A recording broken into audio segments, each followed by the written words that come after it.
ನಮಸ್ಕಾರ ಸ್ನೇಹಿತರೆ, ಗ್ರೇಟ್ ಭಾರತ್ ಚಾನಲ್ಗೆ ಸ್ವಾಗತ ಸುಸ್ವಾಗತ. ಇನ್ನೂ ಯಾರು ನಮ್ಮ ಚಾನಲ್ಗೆ ಸಬ್ಸ್ಕ್ರೈಬ್ ಮಾಡಿಲ್ಲ ದಯವಿಟ್ಟು ಸಬ್ಸ್ಕ್ರೈಬ್ ಮಾಡಿ. ಇವತ್ತು ಕೇವಲ 14 ವರ್ಷದ ಕ್ರಿಕೆಟ್ಗಾರನ ಇತಿಹಾಸ ನೋಡೋಣ ಬನ್ನಿ. ಅದಕ್ಕಿಂತ ಮುಂಚೆ ನಮ್ಮ ಚಾನಲ್ಗೆ ದಯವಿಟ್ಟು ಸಬ್ಸ್ಕ್ರೈಬ್ ಮಾಡಿ. ಹೌದು ಜನರೇ, ಈ ಬಾಲಕನ ವಯಸ್ಸು 14 ಆಗಿದೆ. ಈತನ ಹೆಸರು ವೈಭವ್ ಸೂರ್ಯವಂಶಿ ಅಂತ. ಈತನು ದೆಹಲಿಯಲ್ಲಿ ಹುಟ್ಟಿ ಬೆಳೆದಿದ್ದಾನೆ. ಒಮ್ಮೆ ಈತನ ಆಟ ನೋಡಿ.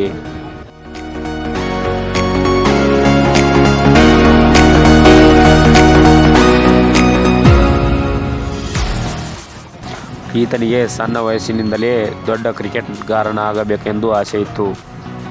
ಅದು ಈಗ ದೊಡ್ಡ ಆಸೆ ಈಡೇರಿಸಿದ್ದಾನೆ ಎಂದು ಹೇಳುತ್ತೇವೆ. ಆದರೆ ಇವರು ದೊಡ್ಡ ಕ್ರಿಕೆಟ್ಗಾರ ಹೇಗಾಗಿದ್ದಾರೆ ಗೊತ್ತಾ?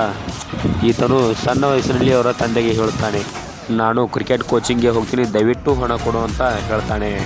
ಅದಕ್ಕೆ ಅವರ ತಂದೆ, ಅಷ್ಟೊಂದು ದುಡ್ಡು ನನ್ನ ಕಡೆ ಇಲ್ಲಪ್ಪ, ಜಮೀನನ್ನು ಮಾರಿ ಹಣ ಕೊಡುತ್ತೇನೆ ಎಂದು ಹೇಳುತ್ತಾನೆ. ಜಮೀನನ್ನು ಮಾರಿದ ಹಣವನ್ನು ಇವರ ಕೋಚಿಂಗ್ಗೆ ಕೊಡ್ತಾರೆ. ಆಗ ಕ್ರಿಕೆಟ್ ಕೋಚಿಂಗ್ಗೆ ಹೋಗ್ತಾನೆ. ಈಗ ಈತನ ಆಟ ನೋಡಿ ಇಡೀ ಜಗತ್ತವೇ ಬೆಚ್ಚಿ ಬೀಳುವ ಹಾಗೆ ಆಡಿದ್ದಾರೆ. ಇವರು ತುಂಬ ಬಡತನ ಪರಿಸ್ಥಿತಿಯಲ್ಲಿ ಬೆಳೆದವರು. ಇವರು ಮಾರ್ಚ್ 27, 2011ರಲ್ಲಿ ಬಿಹಾರದಲ್ಲಿ ಜನಿಸುತ್ತಾರೆ. ಇವರಿಗೆ IPLನಲ್ಲಿ 2 ಕೋಟಿಗಿಂತ ಹೆಚ್ಚು ಹಣವನ್ನು ಕೊಟ್ಟು ಖರೀದಿ ಮಾಡಿಕೊಂಡಿದ್ದಾರೆ. ಇನ್ನೊಂದು ಆಶ್ಚರ್ಯವಾದ ವಿಷಯ ಏನೆಂದರೆ ಇವರು ಕೇವಲ 35 ಬಾಲುಗಳಲ್ಲಿ 1 ಸೆಂಚುರಿಯನ್ನು ಹೊಡೆದು ವಿಶ್ವದಲ್ಲೇ ದಾಖಲೆ ಮಾಡಿದ್ದಾರೆ ಎಂದು ಹೇಳುತ್ತೇವೆ. ಇಷ್ಟು ಚಿಕ್ಕ ವಯಸ್ಸಿನಲ್ಲಿ ತುಂಬ ದೊಡ್ಡ ಆಟಗಾರನೆಂದು ಹೇಳುತ್ತೇವೆ. ಇವರಿಗೆ ಇದೇ ಮೊದಲ ಸಲ IPLಗಳಲ್ಲಿ ಪಂದ್ಯಗಳನ್ನು ಆಡಲು ಅವಕಾಶ ಸಿಕ್ಕದೆ.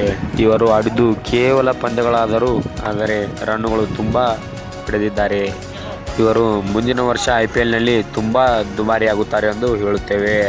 ಇವರಿಗೆ ಕ್ರಿಕೆಟ್ ಅಂದರೆ ತುಂಬ ಇಷ್ಟ. ಇದೇ ತರಹದ ವಿಡಿಯೋಗಳಿಗಾಗಿ ನಮ್ಮ ಚಾನಲನ್ನು ಸಬ್ಸ್ಕ್ರೈಬ್ ಮಾಡಿ. ಮತ್ತೆ ಮುಂದಿನ ವಿಡಿಯೋಗಳಲ್ಲಿ ಸಿಗೋಣ.